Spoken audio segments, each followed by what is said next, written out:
critics are intent on disproving the Book of Mormon, but the obstacles they face are insurmountable because this book is true.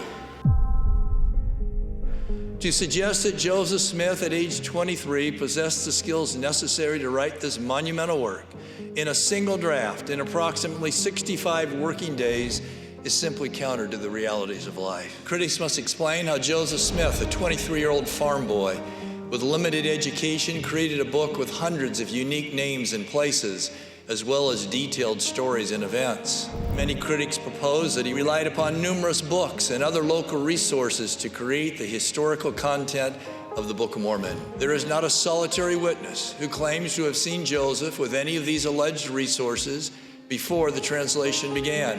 One must also answer the question, how did Joseph keep the intricate facts straight as to who was in what place and when, and then dictate it by perfect memory? For when Joseph Smith translated, he had no notes whatsoever. But even if we suppose Joseph were a creative and theological genius with a photographic memory, these talents alone do not make him a skilled writer. Joseph Smith as a young man could neither write nor dictate a coherent and well-worded letter, let alone dictate a book like the Book of Mormon.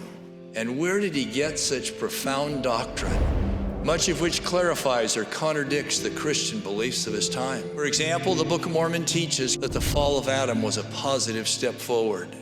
It reveals the covenants made at baptism, which are not addressed in the Bible. Joseph claimed that the Book of Mormon was written on gold plates. This claim received unrelenting criticism in his day, where everyone knew that ancient histories were written on papyrus or parchment, until years later, when metal plates with ancient writings were discovered.